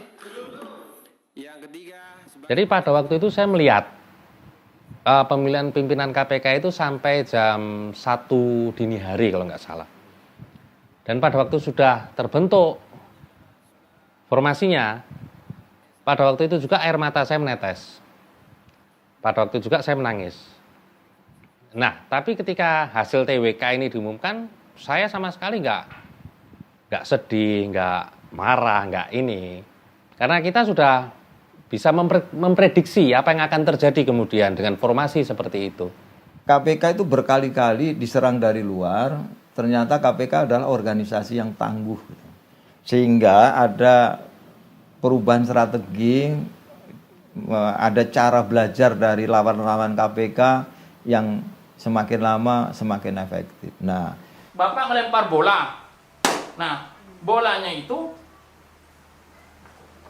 ya, bolanya itu setelah dilempar sini nggak nempel di sini, tapi bolanya itu kembali lagi, ya. Itu namanya pola. Ya. Memang saya lahir dan besar di Madura ya. Nah, di mana mereka itu kebanyakan adalah basisnya adalah basis NU ya. Saya dulu sebagai investigator atau penyelidik di Komisi Pengawas Persaingan Usaha, nah, di KPPU ya. Lahirnya dua lembaga ini dan juga mungkin tuntutan reformasi, lahir juga beberapa lembaga lain. Cuman begini, kalau di KPPU kan saya sudah berbuat ya. Nah, tentu ada tantangan tersendiri bagi saya untuk bisa juga berkiprah di lembaga lain yang kira-kira ini semua adalah anak kandung reformasi. Nah, itu yang membuat saya kemudian ingin juga bisa andil di dalam proses kerja-kerja pemberantasan korupsi. Saya Sujanarko, masuk KPK sudah lama banget ya, 30 Juli tahun 2004. Saya itu direkrut agak spesial karena KPK hanya merekrut 12 orang. 12 orang itulah yang sebetulnya menjadi cikal bakal kelembagaan KPK. Saya itu dulu di BUMN industri strategis lah zaman Pak Habibie, sehingga saya dapat fasilitas visa sekolah S2 juga dibiayai oleh pemerintah gitu di Jepang. Kenapa saya memutuskan keluar dari BUMN itu saat anak-anak saya sudah mulai kelas 2 SD minta les bahasa Inggris, minta les matematika. Saya tidak bisa membiayai. Nah, mulai itulah saya shock. Padahal kalau saya mau sebagai project manager, kalau nilai project itu 70 miliar gitu ya, tanpa memeras ini, hanya appointed pengadaan di satu toko gitu aja, itu returnnya bisa 1% tanpa marah. Sehingga pada saat saya pertama kali menerima gaji KPK agak shock juga. Karena mungkin publik nggak tahu, di awal-awal di KPK itu saya sebagai direktur all in ya, nggak ada cover kesehatan dan lain-lain. Gaji saya mohon maaf hanya 5,5 juta. Single salary tahun Single salary. Saya sebelumnya konsultan di KPK itu, kebetulan saya dulu background saya di konsultan SDM. Di 2006 konsultan saya perusahaan konsultan saya menangi tender di KPK gitu, menangi tender di KPK, dan saya terjun langsung di sekitar tahun akhir 2006 sampai dengan tahun 2007 gitu. Jadi kami membangun, katakanlah bersama-sama gitu dengan KPK membangun sumber daya manusia dan budaya organisasi yang ada di KPK gitu. Jadi menarik sih gitu. Makanya saya ketika konsultan saya menjadi jadi ingin gitu bekerja di KPK, karena saya juga ketika saya mendesain, saya secara tidak langsung merasa bahwa ini organisasi yang saya ingin gitu. Kita punya rasa dan hak yang sama gitu di sebuah organisasi. Tidak perlu kita berpikir soal masalah nanti karir gimana gitu, karena itu sudah ada desainnya sendiri, toh nanti juga akan sampai ke puncaknya. Saya pernah jadi guru, walaupun nggak lama, setahun ya. Jadi guru itu rasanya melakukan sesuatu bagi orang lain tuh menyenangkan gitu. Saya masih di kantor yang lama, dapat WhatsApp dari kakak. Saya itu nggak pernah ada niat sedikit pun menjadi PNS. Jadi memang dari dulu nggak pernah pengen jadi PNS. Ini ada nih lowongan di WhatsApp. Di-share lah, Indonesia memanggil 11 waktu itu. Indonesia memanggil 11. Wah, lembaga negara nih. Enggak PNS. Enggak, ini enggak PNS kata dia. Coba aja dulu. Nama besar KPK yang sudah kedengaran di mana-mana. Dan ya yang sering tampil di televisi kan, KPK itu bisa menangkap koruptor. Terus sering keluar nama-nama seperti Novel Baswedan yang berbuat baik tapi kemudian mengalami banyak tantangan gitu. Dan saya bisa satu kantor dengan beliau. Bikin penasaran, Waktu itu saya yakin tuh di kantor itu nggak mungkin cuma Novel Baswedan satu orang. Pasti banyak orang seperti Novel Baswedan, cuma memang nggak terekspos waktu itu ya. Aku sebelumnya di Tempo 5 tahun, sebelum di Tempo aku di Bank Mandiri. Jadi Bank Mandiri, Tempo 5 tahun, Bank Mandiri cuma setahun, Tempo 5 tahun, lalu lihat Indonesia Memanggil 11 nih. Ya waktu itu mikirnya di dunia jurnalistik kayaknya aku udah merasa kayaknya mau hal yang baru aja deh gitu. Aku lulus kuliah 2010, Fakultas Ilmu Komunikasi, Jurnalistik. Aku nggak punya ingatan cukup bagus ya, maksudnya ingatan yang cukup membekas bahwa aku adore KPK atau seperti apa di saat mahasiswa. Tapi waktu di Tempo, aku adore KPK dan senior-senior yang liputan di KPK. Karena liputan di KPK nggak pernah gampang. Liputan di KPK itu aku ngelihatnya ketika kita liputan di KPK maka kita jadi bagian dari pemberantasan korupsi. Karena sense of belonging-nya teman-teman wartawan di KPK tuh tinggi banget. Tapi saat itu memang ngelihat KPK memang udah jadi yang lembaga yang memang nggak tahu waktu itu bisa diharapkan gitu ya untuk sebagai bukti bahwa di Indonesia ini hukum bisa tajam ke atas juga, nggak cuma tajam ke bawah. Kapan lagi ngelihat petinggi negara, siapa lagi yang berani nangkap petinggi-petinggi negara yang memang ngerampok uang rakyat gitu ya, terus dipenjarakan. Itu kan di Indonesia ya KPK aja yang bisa kayak gitu. Saya itu bergabung dengan KPK itu tahun 2007 ya, April 2007 itu lewat program Indonesia Memanggil 2. Jadi memang angkatan kedua sebetulnya, walaupun ada angkatan 0 di KPK itu. Background ini juga agak unik nih, background saya itu sarjana teknik kimia sebetulnya. Ini unik juga nih, ketika apply saya punya teman deket gitu ya di Jakarta, itu sempat bilang gini, PNS ya, sorry ya, di suatu kementerian lembaga dia bilang, ini jangan apply dong KPK gitu. Kalau nanti apply KPK, nggak ada lagi nanti kalau kementerian lain yang mau menerima gitu. Saya juga nggak mengerti kenapa pemikiran begitu kan. Itu yang pertama, takut orang nanti nerima kalau bekasnya orang KPK gitu. Terus yang kedua dia bilang lagi, hari gini nggak korupsi, nggak aneh tuh malah orang ya gitu. Wah, dengan kata-kata itu justru gila ini masa kayak gitu kan. Jadi membangkitkan semangat justru untuk apply aja gitu kan.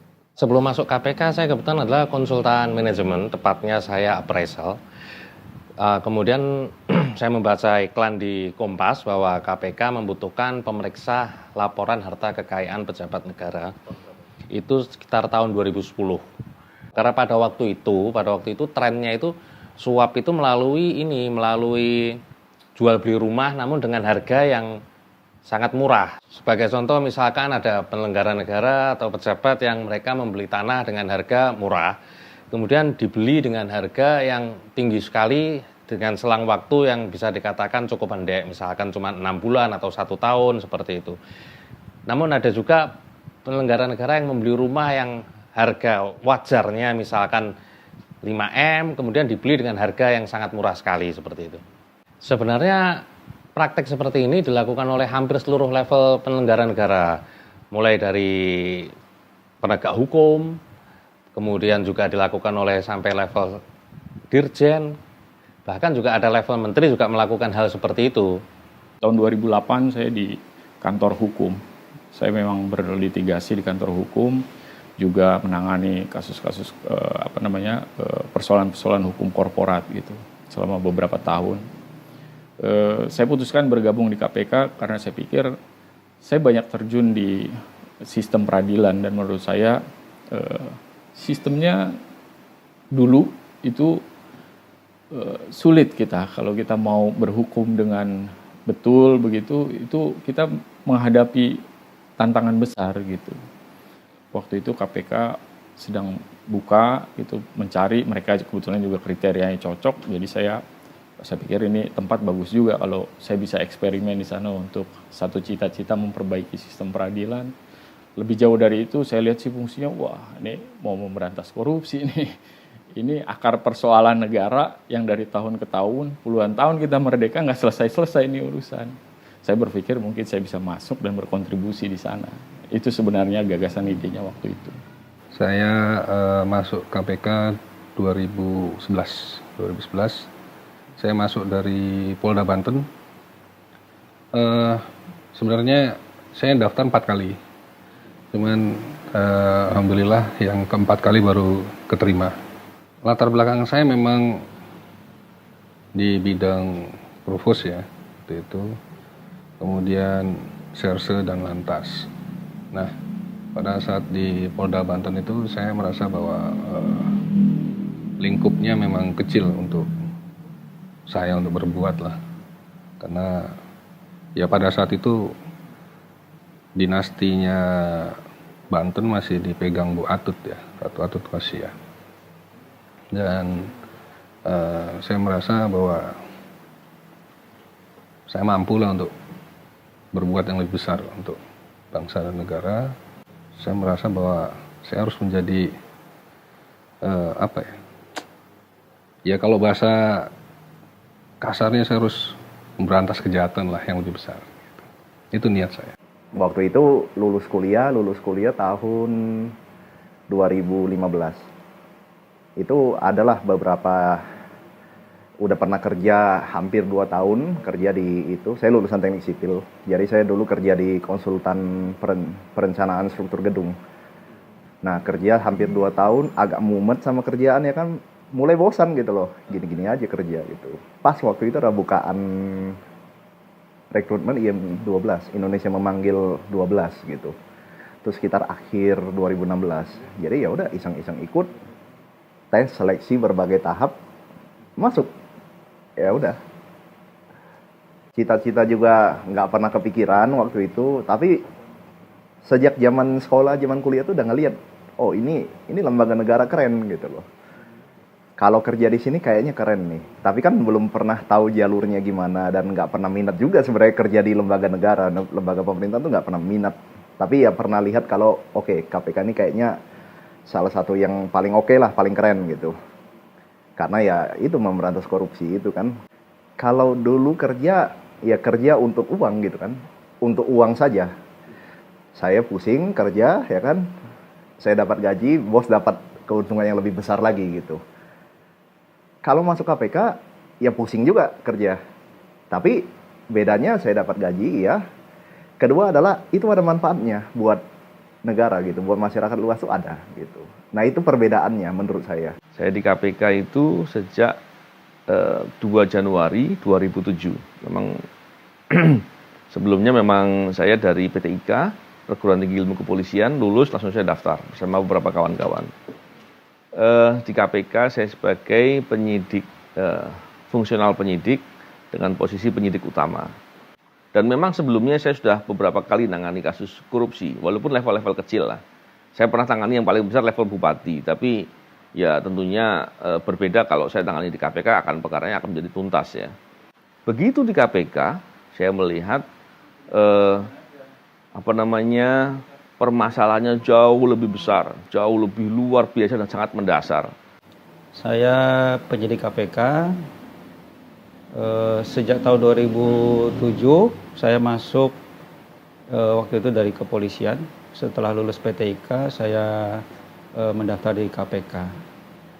Dulu waktu saya nangani perkara tindak pidana umum lah ya di kepolisian itu ya terutama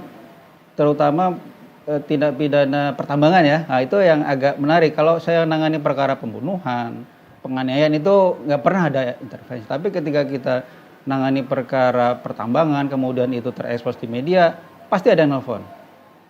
Dan selalu mengatakan saya abangmu, saya angkatan segini gitu.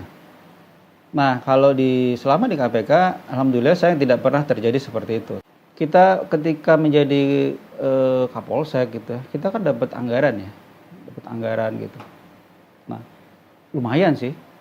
Jadi yang ditandatangannya berapa nilainya, yang diterima segitu gitu. Dan itu benar-benar terasa dan itu sebenarnya mengganggu saya dan sampai kapan gitu? Sampai kapan? Nah, kalau lihat dari level saya saja sebagai Kapolsek waktu itu segitu. bagaimana level yang lebih tinggi. Nah, sebetulnya mungkin saya lebih apa ya? Mungkin lebih pasnya itu saya escape gitu dari kondisi yang kayak gitu. Saya mencoba melepaskan diri dari kondisi yang seperti itu. Dulu kuliah di UI, saya bidang studinya ilmu sejarah, Fakultas Ilmu Budaya, masuk di UI tahun 2001, lulus tahun 2006. Tetapi kan di dalam ilmu sejarah itu, buku sejarah saya melihat bahwa banyak permasalahan bangsa ini, gitu. Dan semua ini ujungnya adalah korupsi. Kita melihat kemiskinan, pasti ada korupsi. Kita melihat jalannya rusak, ada korupsi. Saya memahami bahwa salah satu permasalahan bangsa ini adalah korupsi. Makanya kenapa ketika ada nama rekrutmen Indonesia memanggil dari KPK, saya akhirnya memberanikan diri untuk ikut. Sebelum bergabung di KPK, saya 5 tahun atau 6 tahun ya, 6 tahun kayaknya, di jaringan Gus Durian gitu. Sebenarnya sejak bergabung di jaringan Gus Durian, saya juga udah terlibat di isu-isu anti korupsi gitu. Jadi saya nggak tahu nih, tiba-tiba kok relate sampai sekarang gitu. Bahkan waktu Cicak Buaya jilid 2 dan 3 itu, saya ikut demo juga di KPK. Karena bagi murid-murid Gus Dur, KPK ini salah satu legacy yang apa ya, punya peran penting gitu ya, yang embrio membangun KPK ini itu sudah dibicarakan sejak zaman sejak pemerintahannya Gus Dur gitu. Saya sebelum 2005 di KPK sudah kerja di industri media. Tidak sengaja saya membaca ada sebuah iklan hampir 1 halaman yang berwarna, ada tulisan Indonesia memanggil 1. Saya tidak tahu tuh awal-awal itu ini apa lembaga, ini kantornya di mana, apa tidak ada. Pertama, nilai-nilai yang membuat saya bertahan di KPK bahwa kita bekerja, apalagi kalau saya katakan di awal-awal itu dengan jumlah pegawai atau resource yang masih sedikit, kita bekerja sama-sama, berbarengan dengan teman yang lain, kolektif gitu, tidak ada lu gue enggak. Bergabung di KPK setelah menyelesaikan pendidikan di PT IKA selama 1 tahun itu, di 2008 saya ingat KPK membuka rekrutmen yang lulusan PT IKA. Selama 6 tahun di NTB, saya merasakan biasa-biasa saja. Kasus yang saya tanganin biasa saja, cenderung kecil, karena ya memang wilayah NTB seperti itu. Sedangkan ketika masuk KPK, kita menangani banyak hal yang besar.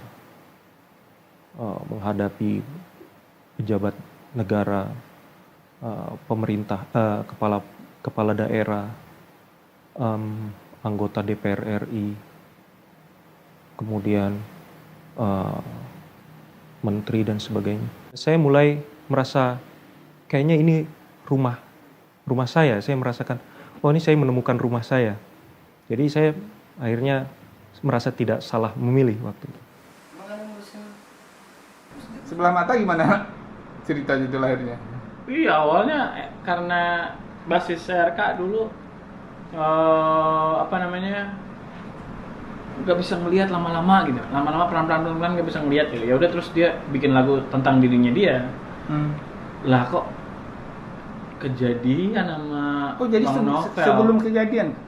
Iya, jauh sebelum Bang Novel diiniin siram air keras matanya. Jadi terus karena memang orang udah tahu lagu itu, beberapa teman-teman pakai lagunya buat kampanye itu, dukung Bang Novel agar penyelesaian kasusnya. Nyanyiin liriknya dikit. Penyelesaian kasusnya, iya kan? Sebelah mataku. Gitu yang ya mungkin kalau secara lirik mungkin nggak terlalu sama persis gitu, tapi semangat iya. 15 tahun di KPK gue ngikutin tuh, setiap KPK nangani perkara penegak hukum pasti ada tsunami-nya setelah itu. Ya hari ini kan sama polanya. Kalau KPK nanganin Bansos, bansos heboh. Partai politik besar tertentu heboh. Iya. Ya, kita sebutlah partai penguasa segala macam. Iya, Harun Masiku nih nyari. Apa sih susahnya nangkap Harun Masiku tuh? Nazarudin aja ke Cartagena bos. Diburu dapat kok. Ini kan nggak jauh-jauh. Nazarudin. Ada lagunya tuh. Britney Spears dan Pevita Pierce lari lebih kencang dari Nazarudin. Oh panggilin Hotman Paris karena ternyata Odopolis. Nah, enggak lagunya. Saking cepet larinya. Ya, artinya bisa ditangkap gitu. Nah, jadi kalau yang sekarang terjadi, apa itu Anggerman itu juga sekelas info. Sekelas info ya. Bunga kami adalah yang tak kau hendaki adanya.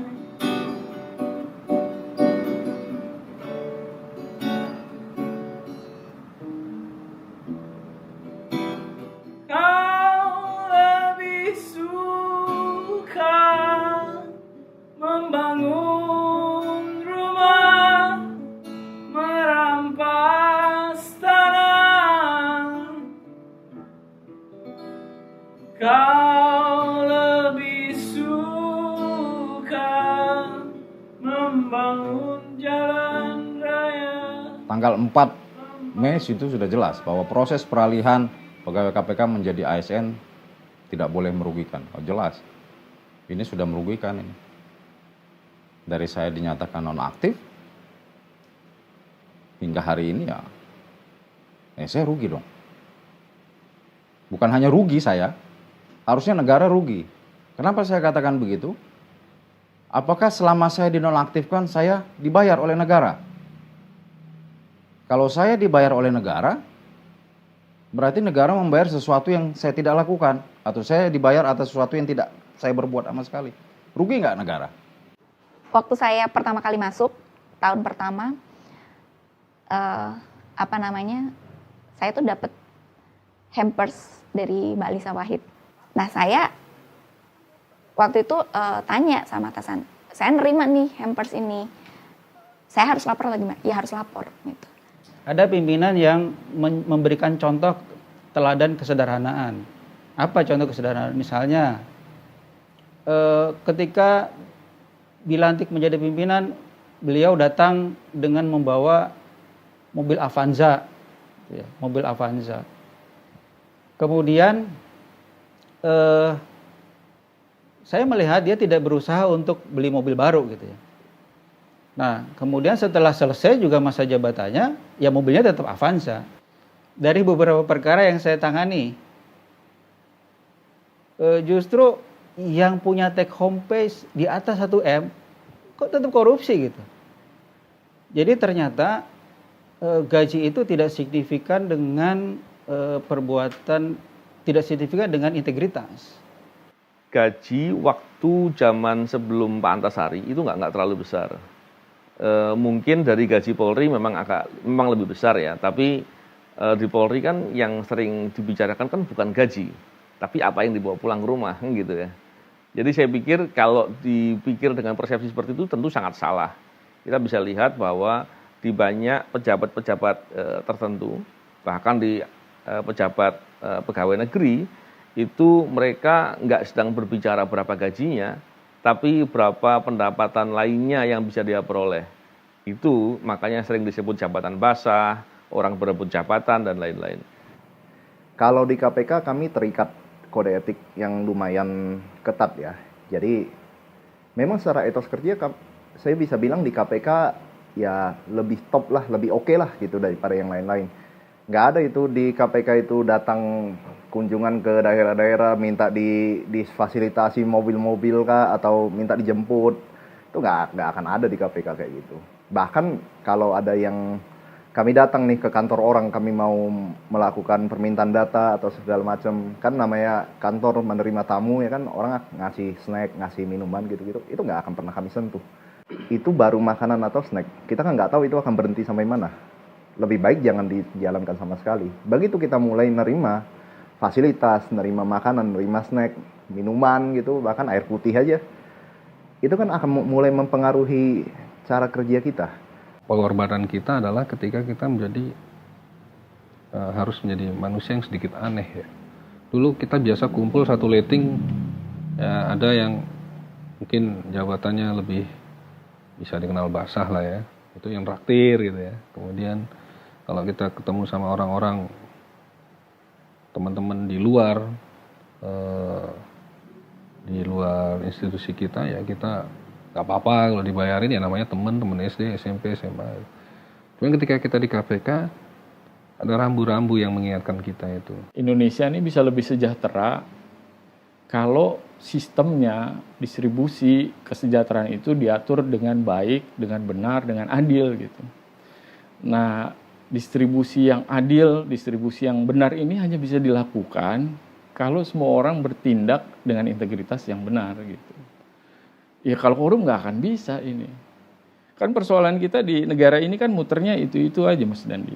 Saya pernah ingat ada rekan saya yang dia ini memiliki hutang kartu kredit di bank, kemudian ambil hutang kartu kredit lain untuk menutupnya, kemudian ambil lagi untuk nutup yang satunya, dan ketika banknya mengirimkan surat, itu pegawai dipecat. Aku masih sedih ketika kalau misalnya orang bilang gini, kita mengundang wartawan nih, terus mesti nyiapin makan siang apa, atau mesti nyiapin uang berapa misalnya kayak gitu. Terus, loh enggak, wartawan itu yang dibutuhin ya informasi. Ya kalau misalnya kita bisa kasih fasilitas, colokan mau wifi udah selesai deh. Lo nggak usah ribet-ribet ngasih dia fasilitas-fasilitas mewah dan segala macam. Ada di KPK mungkin agak unik gitu. Di KPK itu tidak ada mobil dinas, Mas. Yang ada mobil operasional. Dan yang ada mobil operasional melekat itu hanya pimpinan. Jadi pimpinan punya mobil operasional berbeda dengan deputi, direktur, dan fungsional lainnya. Tapi mobil itu hanya ada dari kantor dan kembali ke kantor. Jadi ketika pimpinan dari rumah berangkat ke kantor, itu silakan menggunakan kendaraan pribadi. Tapi dari kantor misalkan ada rapat RDP, rapat dengar pendapat di DPR, silakan menggunakan mobil operasional. Saya waktu pertama kali masuk, direktur saya itu Pak Sujanarko, Pak Koko. Nah, Pak Koko itu selalu beda dengan direktur yang lain. Jadi ketika direktur yang lain punya ruangan, dia enggak. Dia duduknya di luar, bareng dengan pegawai yang lain. Ketika direktur lain naik, direktur atau struktural lain naik lift eksekutif, dia enggak. Dia bahkan sering ikut lift bareng. Bukan seperti deputi penindakan itu yang kemudian masuk mobil aja harus diantar asistennya. Kalau yang diperiksa ketua BPK dia harus turun sendiri menjemput. Lalu main tenis. Kalau di kode etik yang lama kan ada tuh, enggak boleh tuh main golf atau main tenis dengan pihak lain tanpa persetujuan pimpinan. Jadi saya istilahnya walaupun konflik-konflik itu saya menjalani mobil gitu ya, ada supirnya tapi saya bertanggung jawab. Ada tulisan KPK gede banget gitu ya. Saya tidak takut gitu kan, apakah ada yang ngelempar batu atau apa gitu kan. Ketika saya naikin mobil itu sampai ke desa, sampai kemana kan, karena mobil itu bentuknya minibus lah gitu ya. Seperti elf gitu. Nah itu justru masyarakat luar biasa gitu kan. Saya datang udah dada gitu kan. Di salah satu acara tuh Pak Koko pernah bilang, waktu itu sama Bang Haris Azhar. Dia bilang, kalau orang KPK ketemu sendiri dengan pihak luar yang lain, yang tahu itu hanya Tuhan yang di atas sama setan di sebelahnya. Deketan mana Tuhan yang di atas sama setan di sebelahnya. Jangan-jangan yang lebih didengarkan yang di sebelah ini.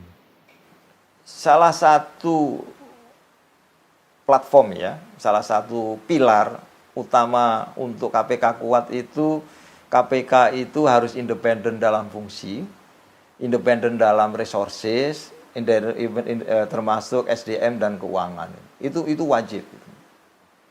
Nah, kenapa seperti itu? Karena ngurusi korupsi itu yang kita urusi adalah pejabat yang tingkat pengaruhnya itu luar biasa, bahkan sampai mempengaruhi, bisa menguasai negara gitu. Sehingga organisasi itu harus punya sifat-sifat seperti itu.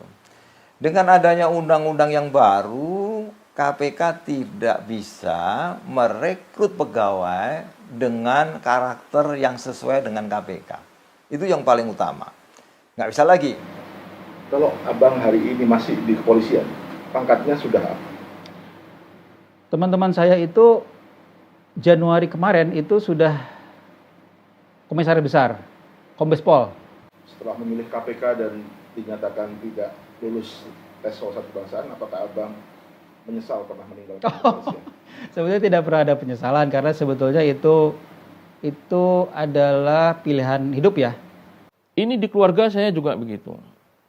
Mohon maaf ya kalau ibu yang meminta sambil menangis, itu gimana perasaan kita? Ibu kandung meminta begini ceritanya. Adik saya itu malang melintang, habis kuliah, ya kan. Dia betul lulusan terbaik. Tapi kan sekarang nggak ada jaminan, lulusan terbaik itu juga dapat kerja kan. Nah, dia malang melintang Kalimantan segala macam. Nyari dia. Ibu saya itu sampai bilang, "Nak, tolonglah perhatikan adikmu." Ya kan? Adikmu itu lulusan terbaik. Ya. Lulusan negeri terbaik. Adik saya yang terakhir tuh gitu. Nah, masa kamu selama ini nggak punya kawan, nggak pernah meriksa itu. Nah, mungkin kalau orang lain kita bisa ini ya, tapi ibu sendiri. Terus ibu bilang, aku dengar kemarin anaknya tetangga itu untuk jadi pegawai honorer, dia bayar 50. Masa kau tak punya uang cuma 50 juta buat adikmu? Itu. Saya sampai nyembah-nyembah ke ibu saya. Bukannya saya nggak ini bu, bukannya saya tidak memperhatikan ibu, apalagi ibu yang bilang, ya kan. Tapi saya sudah berjanji pada negara ini, saya ini adalah seorang penegak hukum yang memberantas yang kayak begitu. Lah kok sekarang, ya kan?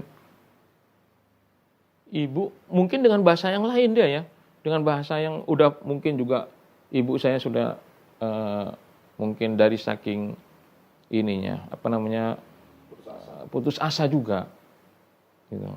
Sampai kemudian dia mungkin juga sudah dengan pertimbangan yang cukup berat juga bilang ke saya sudah sangat terpaksa.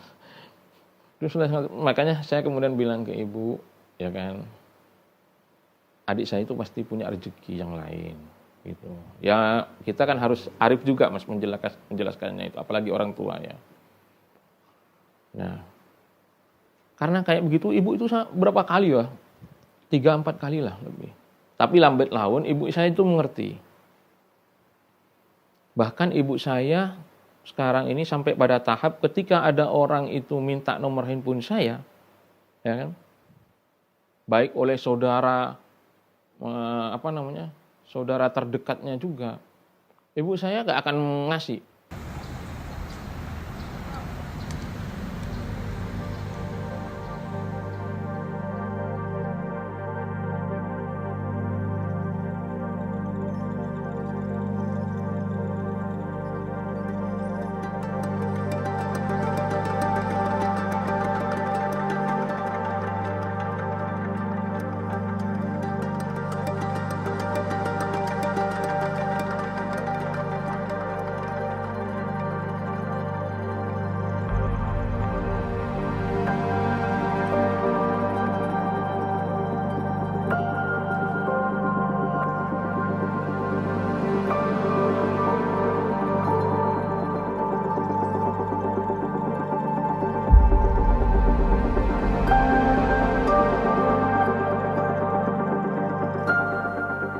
Jadi waktu feedback terus banyak yang kalau mau pesen gimana, bisa nggak gitu ya. Akhirnya ya buka ini aja sih, open PO aja gitu.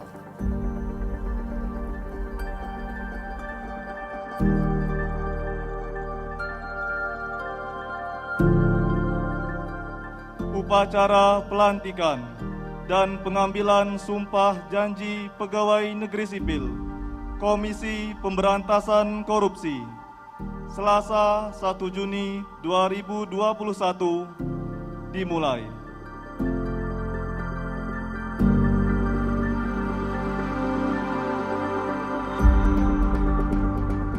Bagi yang beragama Islam, demi Allah saya bersumpah. Demi Allah saya bersumpah. bagi yang beragama Kristen dan Katolik, demi Tuhan Yang Maha Esa, saya menyatakan dan berjanji dengan sungguh-sungguh, bagi yang beragama Hindu, Om Atah Paramawisesa, saya bersumpah